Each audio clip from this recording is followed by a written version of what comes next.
আজকে আমি নাস্তা হিসাবে তৈরি করব ডিমের ঝাল পিঠা। এটা আমাদের অঞ্চলে একটা বিখ্যাত খাবার বলতে গেলে। সবার ঘরে ঘরে এই খাবারটা তৈরি করি সন্ধ্যার সময় যখন ক্ষুধা লাগে মাঝে মধ্যে। তো এখানে আমি চালের গুঁড়া নিয়েছি বা চালের আটা, যাই যেটা বলে। এখানে আমি লবণ দিয়ে নিয়েছি আগেই।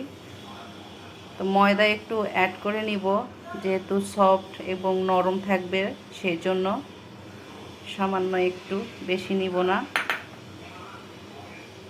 এখানে পেঁয়াজ বাটা আছে, জিরার গুঁড়া আর আদা বাটা। আর এখানে আমি শুকনা মরিচের গুঁড়া আর কাঁচা মরিচ ব্লেন্ডার করে নিয়েছি, দুটা মিক্সড করে নিয়েছি, কারণ কাঁচা মরিচের ঝাল খুব কম, এজন্য দুটা মিলিয়ে নিয়েছি। আর এখানে নিয়েছি একটু সামান্য হলুদ গুঁড়া, এটা দিয়ে দিলাম।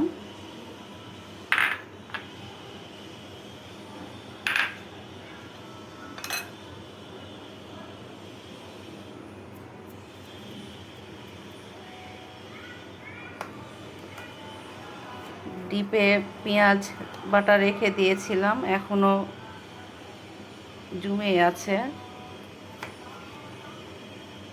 সামান্য দিয়ে দিলাম। পেঁয়াজ কুচি দিলেও হয়, তো আজকে আমি সব বেটে দিচ্ছি। পেঁয়াজ কুচি, কাঁচামরিচ কুচি, এইভাবে করেও আপনারা খেতে পারবেন। দুটা ডিম দিয়ে দিব। আমার রান্নাঘর এই সাইডটা একটু অন্ধকার দেখা যাচ্ছে, লাইটের আলোটা কম।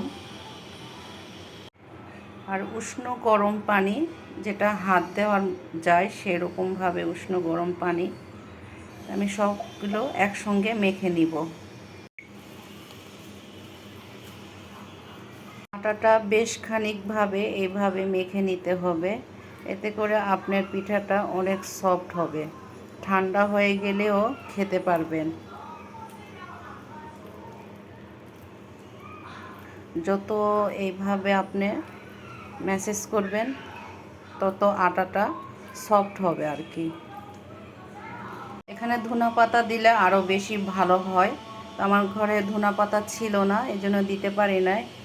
তো এই যে হাতের আঙুল দেখে দিচ্ছি কিভাবে পরিমাণ মতো পানি দিলে এরকমটা হবে। যখন আমরা বেসন যেরকম গোলাই ঠিক ওরকমভাবে এই জিনিসটা করতে হবে, বা তেলের পিঠা, যেটা মিষ্টি তেলের পিঠা করি, তো ওরকমভাবে এটা করতে হবে এই আটার গোলাটা। তো আপনারা আন্দাজ মতো পানি দিয়ে ওইভাবেই করে নেবেন।